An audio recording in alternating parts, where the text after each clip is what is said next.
রাতের শিলিগুড়িতে বিশেষ অভিযানে নামল পুলিশ প্রশাসন। পুলিশের সঙ্গে ছিলেন শিলিগুড়ির বিজেপি বিধায়ক শঙ্কর ঘোষ। শহরে মত্ত অবস্থায় গাড়ি চালানো ও অপরাধমূলক কাজ রুখতে অভিযান চালানো হয়। গতকাল রাতে সেবক রোডের বিভিন্ন জায়গা পরিদর্শন এবং বিভিন্ন জায়গায় চলে নাকা চেকিং। ভরসা ইন, ভয় আউট, এই স্লোগান দিয়েই কিন্তু বিজেপি ক্ষমতায় এসছে এবং তারপরে এখনো ক্যাবিনেট গঠন হয়নি। এর মধ্যে শিলিগুড়ির রাস্তায় বিধায়ক হাঁটছেন, কি বার্তা দিতে? কি বার্তা? দুষ্কৃতীদের জন্য ভয় ইন, ভরসা আউট। যাদের ভরসা এতদিন তাণ্ডব চালিয়েছেন পশ্চিমবঙ্গ জুড়ে, এবং আমার শহর শিলিগুড়ির কয়েকটি রাস্তা আছে, বেশ কিছু জায়গা আছে সেখানে রাত্রিকালীন পরিস্থিতি নিশ্চিতভাবে এই মানুষের কাছে আতঙ্কের হয়ে দাঁড়িয়েছিল।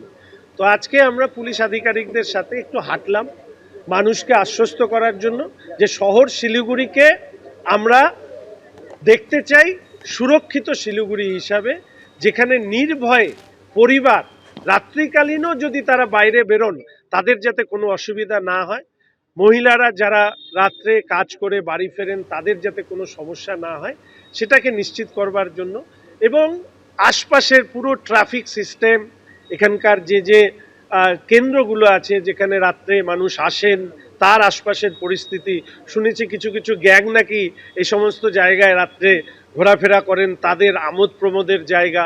ফলে এই সবটা মিলিয়ে দুষ্কৃতীদের উদ্দেশ্যে বার্তা একটাই, সেটা হচ্ছে ভয় ইন, ভরসা আউট। প্রশাসনকে বলা হয়েছে যে কোনো ধরনের অন্যায় কাজের বিরুদ্ধে দ্রুত ব্যবস্থা নেওয়া হবে।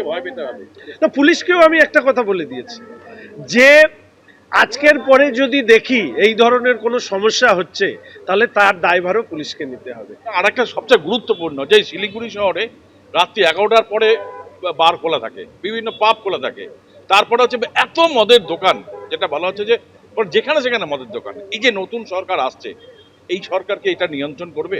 নিশ্চিতভাবে আইনের মধ্যে যা যা আছে সেটাকে প্রয়োগ করা হবে। এখানে দাঁড়িয়ে আমি সামগ্রিকভাবে রাজ্যের পলিসি তো বর্ণনা করতে পারবো না, কিন্তু মাননীয় মুখ্যমন্ত্রীর কাছে এই শহরের অভিজ্ঞতা তুলে ধরে এই যে পুরো বিষয়, বিশেষ করে মেট্রোপলিটন সিটি, কসমোপলিটন সিটি, যেগুলো গ্রোয়িং সিটি, সেখানের কিছু ভাইসেস আছে, সেগুলোকে কিভাবে আমরা নিয়ন্ত্রণের মধ্যে রাখতে পারি। আপনারা দেখছেন দুর্নীতির অভিযোগে বিভিন্ন জায়গায় তৃণমূল নেতা তাদের গ্রেপ্তার করা হচ্ছে এবং কোথাও তাদের ঘিরে সাধারণ মানুষ বিক্ষোভও দেখাচ্ছে। আর এবার নজর রাখবো কাটোয়ার দিকে, যেখানে 100 দিনের কাজের টাকা আত্মসাতের অভিযোগে কাটোয়ায় তৃণমূল নেতাকে গ্রেপ্তার করল পুলিশ। অভিযুক্ত পূর্ব বর্ধমান জেলা তৃণমূলের সাধারণ সম্পাদক দিগন্ত পাল। ভুয়ো অ্যাকাউন্ট খুলে 100 দিনের টাকা আত্মসাতের অভিযোগ। কাটোয়া স্টেশন বাজার এলাকা থেকে তৃণমূল নেতাকে পাকড়াও। এই ঘটনায় অভিযোগপত্রে নাম রয়েছে প্রাক্তন বিধায়ক রবীন্দ্রনাথ চট্টোপাধ্যায় সহ 17 জনের।